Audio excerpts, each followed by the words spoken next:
Last time हमने discuss की थी पॉइसन डिस्ट्रीब्यूशन, ठीक है। इससे रिलेटेड हमने जो वर्कआउट किया था, हमने इसकी प्रॉपर्टीज़ को पढ़ा था, ठीक है। इनके दो प्रूफ किए थे, मीन एंड वेरिएंसेस के, जिस तरह से हमने बायनोमियल की भी कर चुके हैं। इसके साथ मैंने इसका एक और बताया था कि sum of the probabilities in case of Poisson distribution होता है, ठीक है। अब मैंने आपको एक कहा था कि बायनोमियल के लिए कीजिएगा, लेकिन मुझे लगता है कि आपसे नहीं हुआ या शायद आपने ट्राई नहीं किया, ऐसा ही है। हाँ जी, ट्राई किए किसी ने बायनोमियल का करने की कोशिश की थी?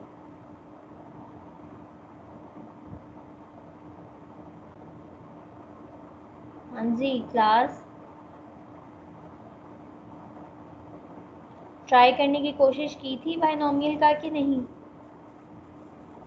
मैम नहीं, जो आपको सेंड किया था मैंने उसी तरह से किया था, उसके बाद नहीं किया। आतिका ने किया, और बाकी 54 में से चलो आतिका को निकाल देते हैं, 53 स्टूडेंट्स, उन्होंने ट्राई किया है कि नहीं किया?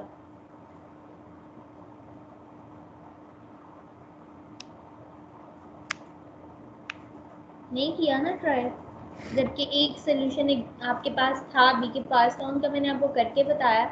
तो बायनोमियल के लिए करना बच्चे कोई मुश्किल बात नहीं है। हमने बायनोमियल के लिए प्रूव करना था कि sum of the probabilities equal होनी चाहिए 1 के इन केस ऑफ बायनोमियल डिस्ट्रीब्यूशन। हमने ये देखना था क्या ये बात जो प्रॉपर्टी एग्जिस्ट करती है इन केस ऑफ बायनोमियल भी ये एग्जिस्ट करती है कि नहीं कर रही। तो इसके लिए मैंने आपको कहा था जहाँ p ऑफ x का फंक्शन होगा वहाँ पे आप क्या करेंगे, उसका पीडीएफ यूज करेंगे। तो पीडीएफ ऑफ बायनोमियल डिस्ट्रीब्यूशन क्या होता है आपके पास?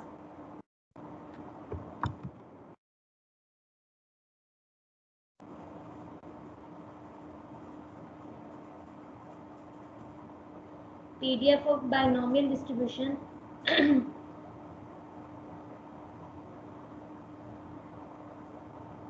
क्या होता है पीडीएफ? मैम NCX और प्रोबेबिलिटी ऑफ सक्सेस P। अच्छा p लिखे तो क्या है ना, होता है ये हमारे पास NCX PX, P की पावर X एक्सपोनेंट में, p raise to the power x और Q raise to power N minus X।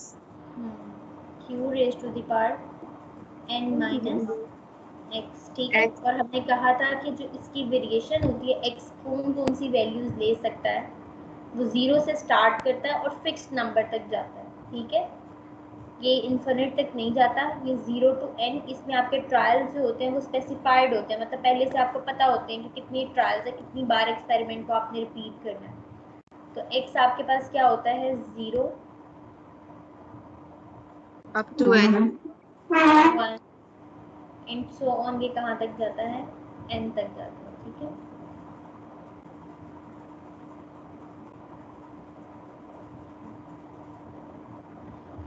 अब इसी पीडीएफ को आप इसमें पुट कर दें, क्वेश्चन 1 जो आपकी है कि सम ऑफ, सम का आ जाएगा साइन, और ये पीडीएफ इसकी जगह पी एक्स की जगह आ जाएगा, NCX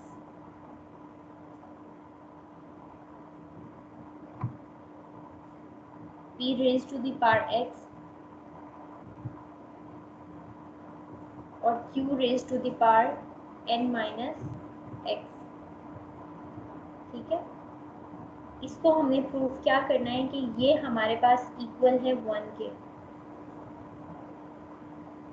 पॉइसन में सेकंड प्रोसेस क्या होता है, सेकंड जो स्टेप था हमने फॉलो किया था, उसमें हमने कहा था इस समेशन को हम ओपन कर देंगे, ठीक है। 0 to 1 आपके पास है, 0 to सॉरी n, ठीक है। इसको ओपन करेंगे तो आपके पास क्या आएगा NCX में n as it is, x अपनी वेरिएशन लेगा, x क्या होगा पहले 0, p raise to the power 0 मतलब p raise to the power not, और जहां नॉट होता है उसका आंसर क्या होता है 1। 1 होता है, ठीक है। q raise to the power n minus 0 करेंगे, तो n माइनस 0 करूँ तो ये ऑब्वियसली आपको पता है n ही रह जाएगा, ठीक है। प्लस अब सेकेंड टर्म हमने लिखनी है nc1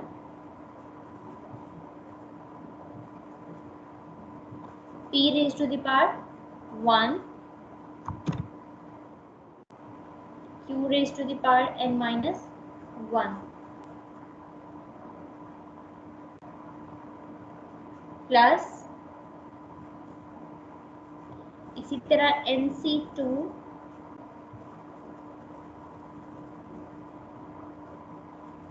p raise to the power आपके पास क्या आएगा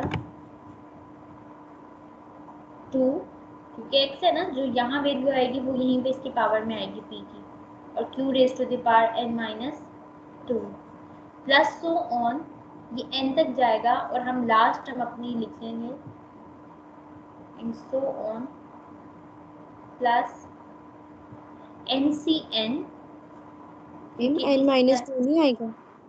सॉरी n माइनस 2,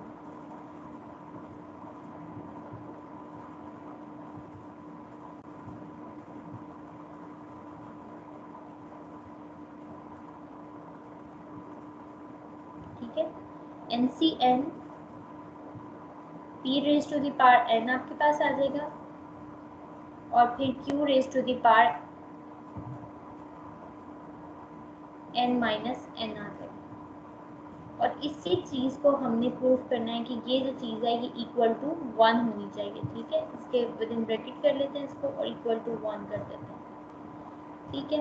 अब इसको ओपन करें तो ये आपके पास क्या बनता है nc0 n 1 सॉरी, और यहाँ पे p raise to the power 0 ये भी 1 हो जाएगा, और q raise to the power n minus 0 का मतलब है यहाँ पे सिर्फ n रह गया आपके पास, तो यहाँ पे जो फर्स्ट टर्म है वो आपके पास q raise to the power n रह जाती है, ठीक है। Plus second one as it is, इसमें कोई चेंज नहीं आ रहा, तो nc1 p raise to the power क्या आ जाएगा आपके पास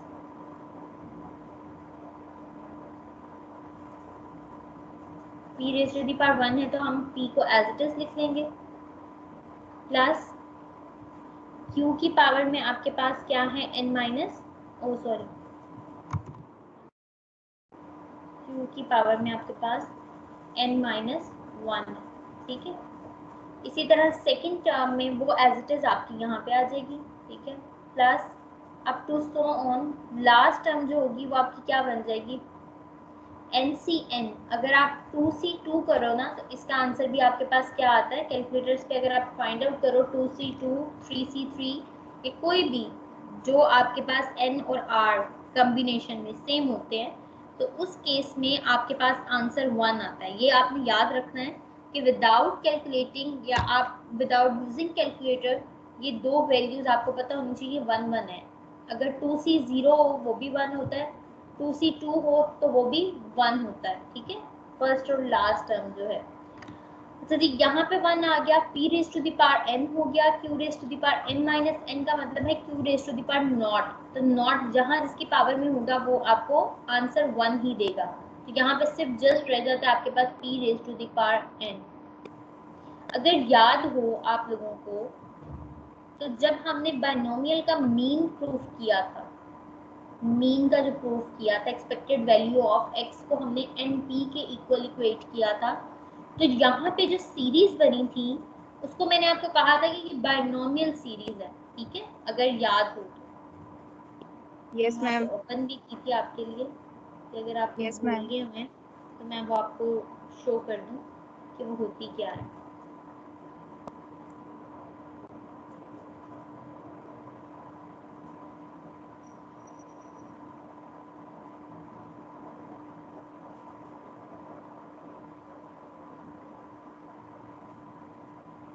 अच्छा बच्चे आपका ट्यूसडे को क्विज है मेरे साथ, ठीक है। तो क्विज 2 में आप लोगों के जो टॉपिक हैं वो प्रोबेबिलिटी और कंडीशनल के अलावा है, ठीक है। तो नेक्स्ट क्या पढ़ा था हमने, random variable I think, expectation पढ़ा था, उसके रैंडम वेरिएबल का तो हो गया था आई थिंक, जो यस एक्सपेक्टेशन मैम। पढ़ा था, वेरिएंस पढ़ा था, उसके बाद डिस्क्रीट प्रोबेबिलिटी डिस्ट्रीब्यूशन पढ़ी थी, उनमें ये दो बाइनोमियल और पॉइसन ये दोनों आपके हैं, ठीक है। अच्छा बच्चे यहाँ पे देखो, इसमें यहाँ पे उसने एक लाइन मेंशन की बायनोमियल थ्योरम के नाम से, ये देखिए कि जब भी कोई सीरीज हमारे पास ऐसे सम की फॉर्म में बनती है, जिसको मैं ये हाईलाइट कर रही हूँ ना, इसमें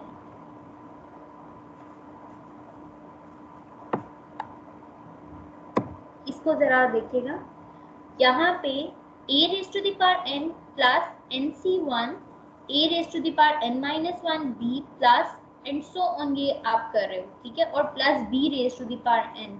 तो कहते हैं ये हमारे पास बायनोमियल थ्योरम होता है और इसको हम क्लोज कर सकते हैं a plus b raise to the power n में, ठीक है।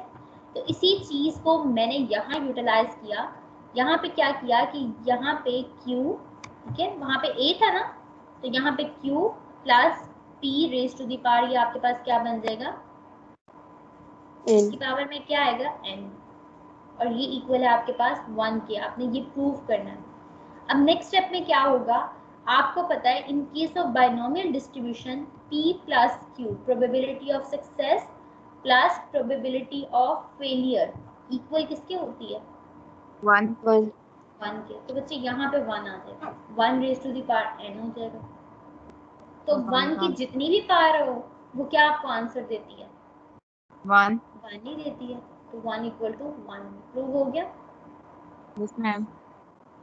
इतनी सी बात है, और ये मैथ्स वालों को तो आना चाहिए था। मैं किसी और सेक्शन को पढ़ा रही होती ना, जिनको मैथ्स के लिए फेमिलियर ही नहीं है मैथ्स से, तो उनके लिए मुझे था, और मुझे ये था कि ये 2 से 3 स्टेप है, तो ये तो आप इजीली कर लेंगे। चलें कोई नहीं, अब ये क्लियर हो गया। इसका आपने अगर पिक्चर स्क्रीनशॉट लेना है तो ले लें, नहीं तो फिर अगर आप खुद कर सकते हैं, क्योंकि ये तो रिमूव हो जाना है ना। ये है कि मेरे पास इसका मैं सेंड कर दूंगी मैं आपको, ठीक है, इसकी पिक्चर भी मैं आपको सेंड कर दूंगी, CROGR। अच्छा नेक्स्ट देखें, ये तो हो गया हमारा बायनोमियल से रिलेटेड। ये मैं रिमूव कर दूं ताकि जो हमने मूव पॉइसन कर दे, के क्वेश्चंस करने हैं वो हम करें। कर दे।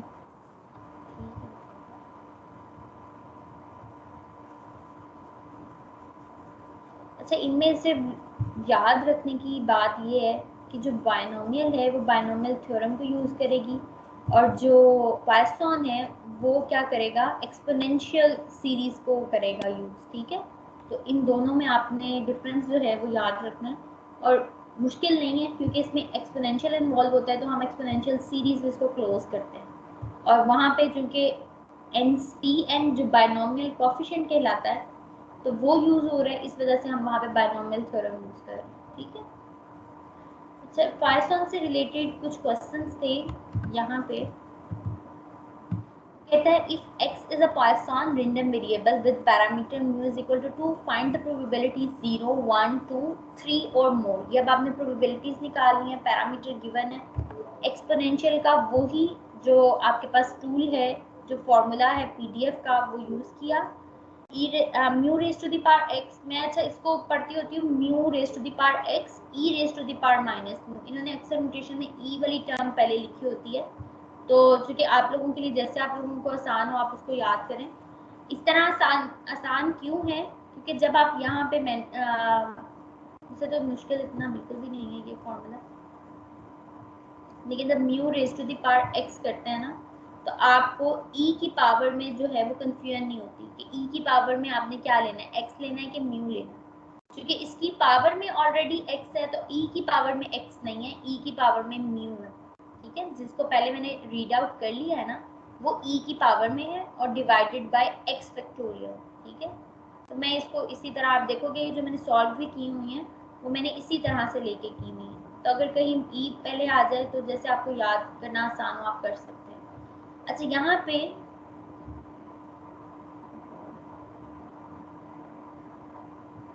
आपके पास म्यू उसने गिवन है कि 2 दे दिया आपको, आप 2 पुट करें वहाँ पे, अपना जो पीडीएफ है उसको सिंप्लीफाई करें, जैसे हम बायनोमियल में करते थे कि जो पैरामीटर नॉन होते थे उनकी वैल्यूज को पुट कर देते थे और अपना एक स्पेसिफाइड फॉर्मूला बना लेते थे जिसमें पैरामीटर जो होते थे वो डिफाइंड होते थे, ठीक है।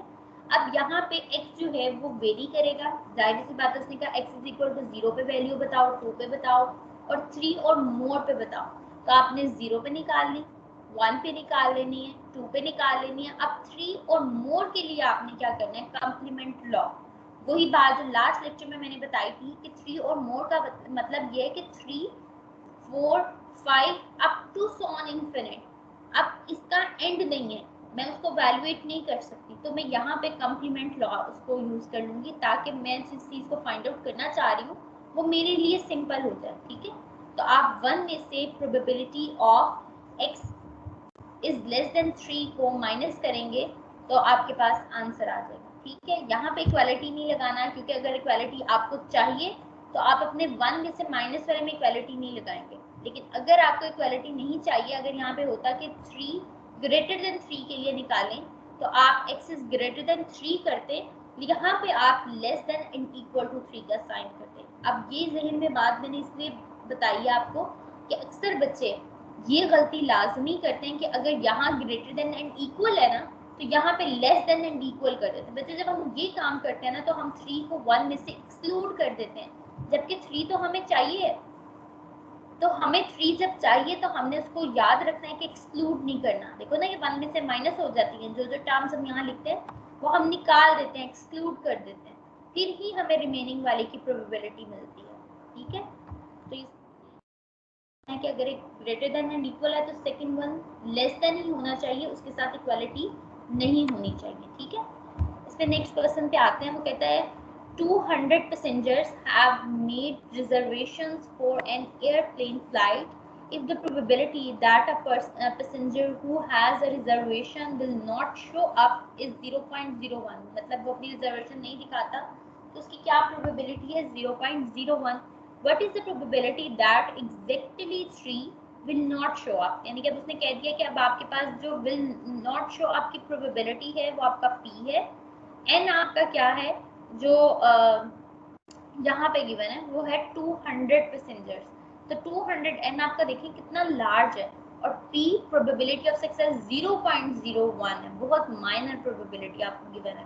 तो यहाँ पे हम क्वेश्चन के जितने भी क्वेश्चन आएंगे ना उनमें कुछ ऐसा ही रिलेशन एग्जिस्ट कर रहा होगा। ठीक है, तो आप np करके म्यू की वैल्यू फाइंड आउट कर लेंगे। ठीक है, यहाँ से पैरामीटर तो म्यू ही है ना आपका, तो म्यू की वैल्यू फाइंड आउट की तो p इज इक्वल टू 3 के लिए आपने इसको एवेलुएट कर लिया, फॉर्मूले में पुट करेंगे तो आपके पास ये आंसर आ जाएगा। ठीक है, इसी नेक्स्ट जो क्वेश्चन है वो थोड़ा सा ट्रिकी सा है, उसको समझना थोड़ा काम है, इसको समझें। probability that a man aged 50 years will die within a year is 0.01125। अब मैं इसको साथ साथ सॉल्व करती हूँ।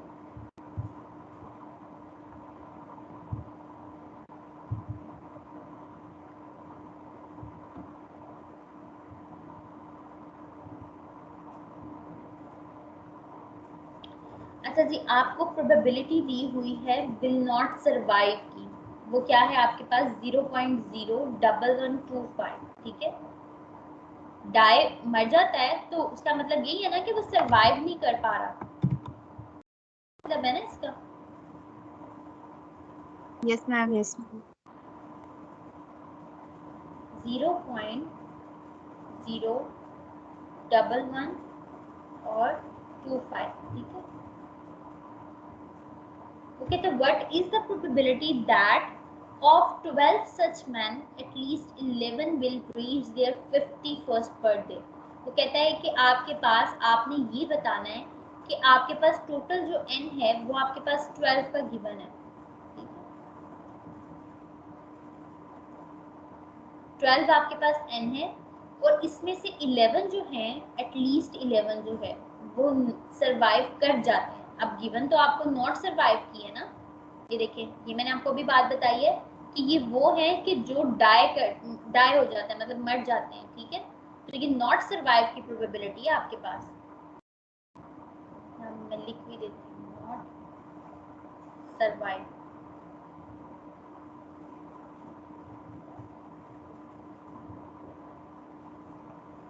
अब चूंकि नॉट सरवाइव की प्रोबेबिलिटी गिवन है और कहा गया है कि आपने ये बताना है कि एटलीस्ट 11 जो है वो सरवाइव कर जाते हैं। एटलीस्ट 11 को हम कैसे ओपन करते हैं, एटलीस्ट 11 का क्या मतलब है, कम से कम 11। तो इसमें कौन कौन सी प्रोबेबिलिटीज आएंगी, 11 और 12।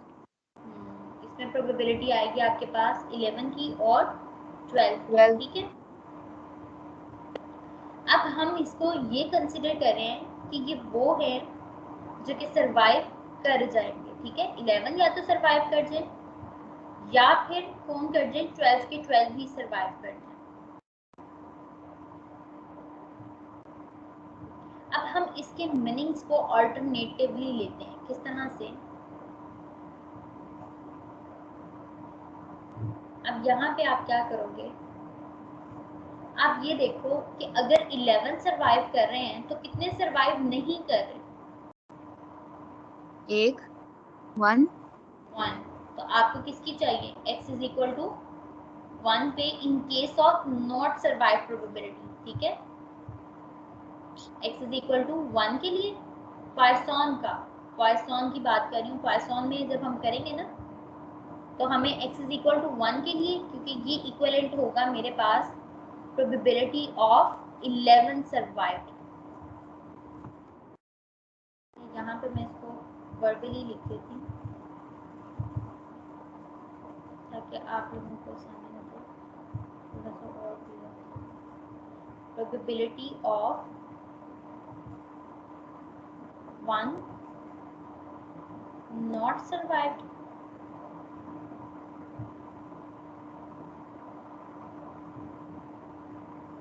इक्वल है प्रोबेबिलिटी ऑफ 11 सर्वाइव्ड, ठीक है।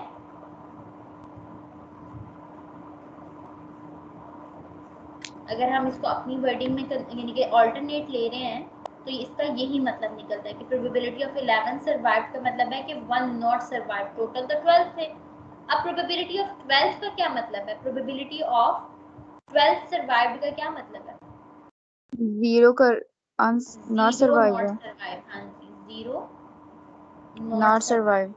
ठीक है।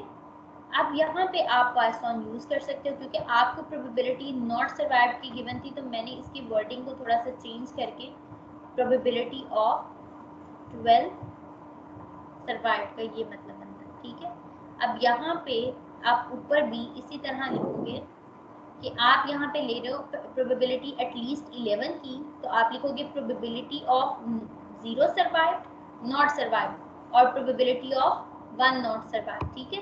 तो आपने इक्विवेलेंट कर दिया, तो अगर आप इसकी निकाल लोगे तो आपके पास ऑब्वियसली इन दोनों की आ जाएगी। तो चाहे आप यूज कर लो ये वाली इक्वेशन, ठीक है, बाद में आप ये दो रिलेशन बता दो कि ये दोनों इक्वल हैं, इसीलिए अगर मैं इसकी निकाल लूँ या इसकी निकाल लूँ तो दोनों क्या होंगी, बातें सेम होंगी। तो आप अपने पॉइसन से इसकी निकालोगे, ठीक है। तो वो कैसे निकलेंगी वो मैं आपको बता देती हूँ। जो आपका पीडीएफ होगा ये वाला, इसमें आप क्या करोगे, वैल्यूज को पुट करोगे, एनपी की वैल्यू निकालेंगे, एनपी की वैल्यू निकालने के बाद इसमें पुट करेंगे, आपके पास एक रूल आ जाएगा पॉइसन के थ्रू। अब इस रूल में आप पहले 0 पुट करोगे, फिर आप 1 पुट करोगे, तो आपके पास दोनों वैल्यूज आ जाएंगी। एट द एंड उनको आप क्या करोगे, एड अप करोगे, ठीक है, हो जाएगा। हो जाएगा ये क्वेश्चन बच्चे।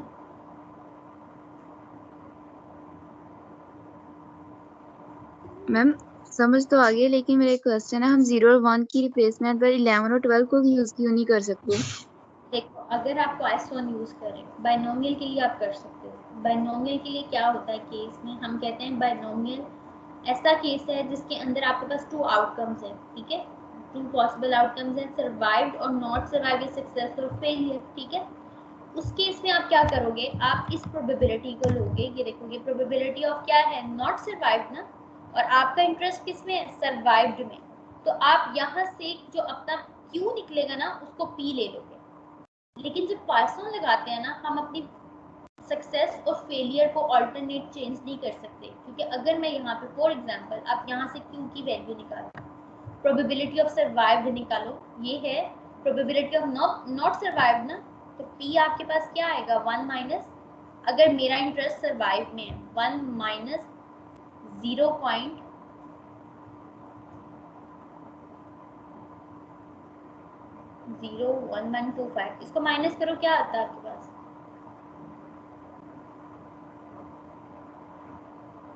हाँ जी, करे माइनस, तो माइनस करके 0.9 देखिए 0.9 समथिंग है, ठीक है। अब यहाँ पे देखो, हमने अपने पाइथन में कहा था कि जो हमारी प्रोबेबिलिटी ऑफ सक्सेस है ना, वो क्या होनी चाहिए,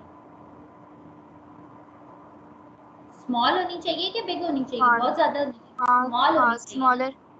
स्मॉलर होनी चाहिए ना। तो अब यहाँ इस केस में तो फिर पाइथन नहीं लग सकता, यस मैम, आगे मैं लगा समझ। नहीं सकता।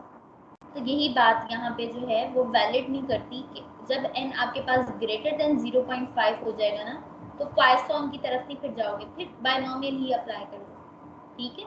ओके क्योंकि मैम। आप देखो n यस तो मैम। आपके पास स्मॉल है, लेकिन हमने यहाँ पे ये रिस्ट्रिक्शन भी तो लगाई है ना कि यहाँ पे जो p है वो भी तो बहुत ज्यादा स्मॉल है। अगर मैं इसको कर देती हूँ फिर तो बायनोमियल से इजीली 2 मिनट का काम है, हो जाएगा, ठीक है। आगे समझ हो जाएगा। अच्छा जी, नेक्स्ट देखिए, कहते हैं a sampling plan calls for taking 100 items from a very large lot which is 1% defective. उसमें से कितने परसेंट डिफेक्टिव है आपके पास, 0.1, 1 ठीक है, नहीं 0.01 होगा, 1% मतलब 0.01, ठीक है। 0 1। Let x be the number of defectives found in the sample of 100. Construct a table of probabilities. Probability of x is equal to 0, 1, 2, 3 and 4 के लिए using first the binomial probability distribution and then the Poisson distribution. आपको अक्सर ऐसे भी question आ जाता है, वैसे एक ही डेटा सेट होता है, एक ही स्टेटमेंट होती है, उसको वो कहता है बायनोमियल भी लगा के बताएं प्रोबेबिलिटीज को, और आप पाइथन भी लगा के बताएं कि क्या इनमें प्रोबेबिलिटी आपको मिलती है। अब फर्स्ट ऑफ ऑल आप बायनोमियल पे जब जाओगे तो आपको n तो गिवन है 100, p आपको क्या गिवन है 0.01, q आपको क्या निकालना पड़ेगा 1 माइनस p करके, तो वो 0.99 होगा, ठीक है। आप इसको बायनोमियल के पीडीएफ में पुट करो। अब आप खुद देखो कि n आपका कितना लार्ज है, n आपका क्या है 100 है, 100। ठीक है। तो जब आप इसको 100 सी समथिंग करोगे तो डेफिनेटली आपके पास जो जवाब आएगा वो उस तरह से इजी नहीं होगा कि आप उसको फिर मल्टीप्लाई करो और देन फिर मल्टीप्लाई करना है, तो वो एक बर्डन वाला वर्कआउट है। उसके रिस्पेक्टिव हम अगर पाइथन पे जाते हैं तो अब देखो यहाँ पे प्रोबेबिलिटी ऑफ सक्सेस क्या है आपकी 0.01, और n आपका क्या है 100, n भी लार्ज है और प्रोबेबिलिटी ऑफ सक्सेस जो है वो स्मॉल है। तो यहाँ पे पाइथन जो होगा वो बेस्ट होगा, आपको सूटेबल होगा कि आप उसको यूज कर लो, क्योंकि वहां पे आपको बजाय हर टर्म का n c x find out करो, फिर मल्टीप्लाई कराओ, फिर मल्टीप्लाई कराओ, आपके पास ये जो रूल है वो उससे ज्यादा सिंप्लीफाइड है, ठीक है। तो यहाँ पे अब देखो फर्क कुछ नहीं आएगा, प्रोबेबिलिटीज में ज्यादा फर्क नहीं है, आप खुद चेक कर लो, ऑब्जर्व करो कि आपने बायनोमियल से जो कंप्यूट किए हैं और जो पाइथन से कंप्यूट किए हैं, क्या इनमें बहुत ज्यादा फर्क है।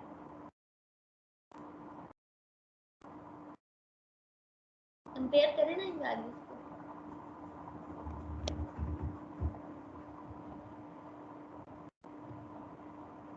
कंपेयर किया, यस मैम। हाँ जी, क्या आपने ऑब्जर्व किया कि थोड़ा मैम। मार्जिनल सा इफेक्ट आ रहा है। सिर्फ देखे ना, यस अगर मैं मैम। इसको राउंड ऑफ करना शुरू करूँ तो वो फिर वो भी खत्म हो जाएगा कुछ वाली में। तो मतलब ये है यहाँ पे कहने का कि जो बायनोमियल डिस्ट्रीब्यूशन है पाइथन है, ये दोनों रिजल्ट्स तो हमें एक जैसे देती हैं, लेकिन जो टाइम इन पे लगता है, जैसे बायनोमियल अगर करोगे ना जब इस पे अप्लाई, तो बायनोमियल की हर वैल्यू के लिए आपको टाइम लगेगा, जबकि पाइथन करोगे तो वो इजीली जल्दी जल्दी आपको वैल्यूज मिलती जाएंगी, ठीक है। तो यहाँ जब आपके पास n लार्ज हो, p जो हो बहुत ज़्यादा स्मॉल हो, तो बेस्ट है कि आप क्या यूज़ करें, पाइथन डिस्ट्रीब्यूशन। आपकी कुछ एग्जांपल थी सॉल्व, ये आपने करनी है। अब उस एक्सरसाइज पे आए जो मैंने आपको देनी है, जिनके क्वेश्चन आपने मुझे सॉल्व करके बताने हैं। मैं कुछ के हिंट्स दूंगी, कुछ के फिर आप खुद करेंगे, ठीक है। और ये एक्सरसाइज भी आपकी इंशाल्लाह कंप्लीट हो जाएगी इस वीकेंड पे। मैं पहले अटेंडेंस मार्क कर लूँ या एक क्वेश्चन कर लेते हैं फिर अटेंडेंस की तरफ आते हैं। कहते हैं expected number of typographical errors on a page of a certain magazine is 0.2. What is the probability that the next page you read contains 0 and 2 or more typographical errors? अच्छा मैं ये आप लोगों से पूछूंगी, मैं नेम कॉल करूंगी, वो बच्चा मुझे बताएगा, ठीक है? हाँ जी, जरमीन एजाज,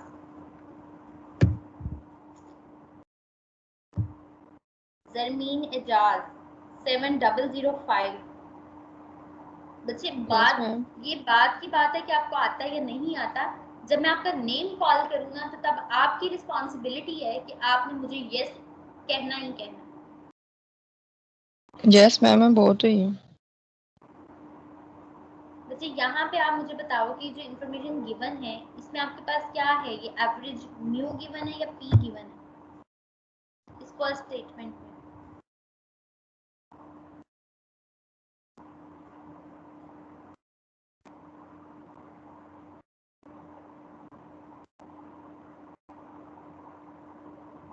हाँ जी जरमीन,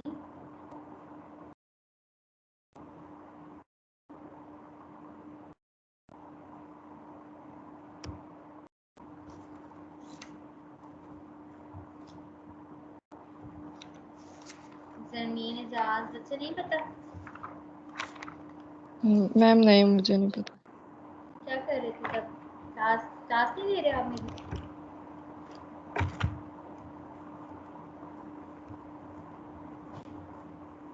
नहीं ले रहे क्लास बच्चे? नेक्स्ट वन फजीला हैदर बच्चे, फजीला 7009।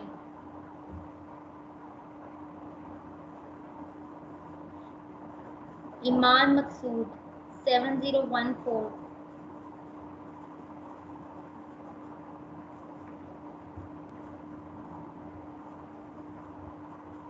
इसका मतलब है कोई भी क्लास में नहीं था।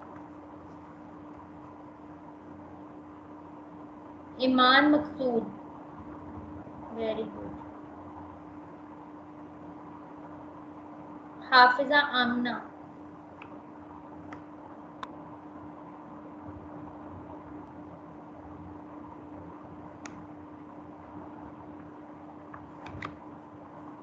ये अब आप लोग आंसर नहीं ना कर रहे, तो ये आप ये ना समझे कि आप लोग आंसर नहीं करेंगे तो इसका ये काउंट नहीं होगा आपका कुछ। तहरीम अरशद, तहरीम अरशद। ज़ईम अहमद,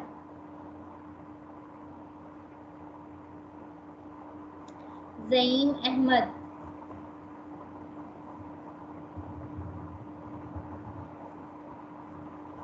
आयशा इकबाल। मैंने इतना मुश्किल क्वेश्चन पूछ लिया। सजावल मुश्ताक,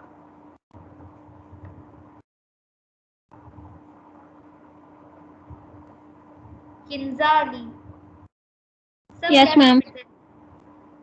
मुझे बताएं, इसमें आपके पास the expected number of typographical error on a page of a certain magazine is 0.2। ये आपको क्या गिवन है? प्रोबेबिलिटी गिवन है या म्यू की वैल्यू गिवन है? Ma'am I think mu given है। Very good. इतनी सी बात थी और अगर इतने से बताने में अगर ये मैथ्स वाले बच्चों को इतना नहीं पता चल रहा कि ये क्या गिवन है। अच्छा जी, ये म्यू गिवन है आपको। फर्स्ट वन के लिए आपने probability of x is equal to 0 find out करना है। टू और मोर के लिए आपको क्या फाइंड आउट करना पड़ेगा?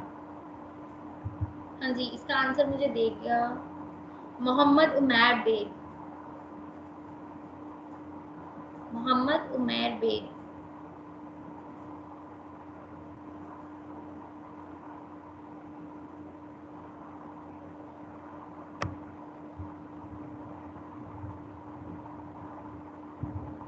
शीबा नसर, शीबा। Yes ma'am. जी बच्चे, टू और मोर की प्रोबेबिलिटी का क्या मतलब है? प्रोबेबिलिटी ऑफ x क्या होगा? टू और मोर के लिए क्या साइन आएगा? मैम ग्रेटर देन का। ग्रेटर देन और इक्वालिटी आएगी। Yes ma'am. टू और मोर। अच्छा, पाइथन में टू और मोर के लिए आप प्रोबेबिलिटीज किस तरह से फाइंड आउट करते हैं? चलिए ठीक है शिबा, नेक्स्ट वन से पूछते हैं। पकीजा, पकीजा जफर,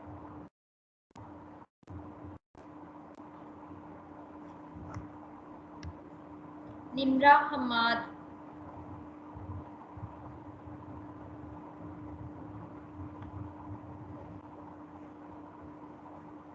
किश्वर,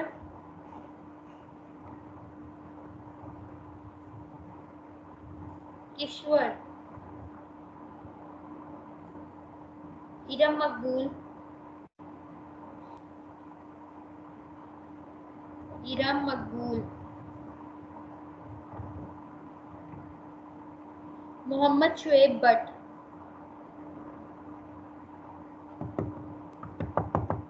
मोहम्मद शुएब भट्ट,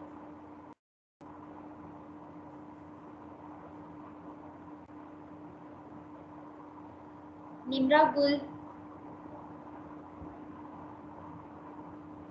आतिका सलीम। Yes ma'am. बच्चे ये बताओ कि probability x is greater than and equal to 2 के लिए पॉइसन में हम कौन सा रूल यूज करते हैं? Ma'am complement. Very good.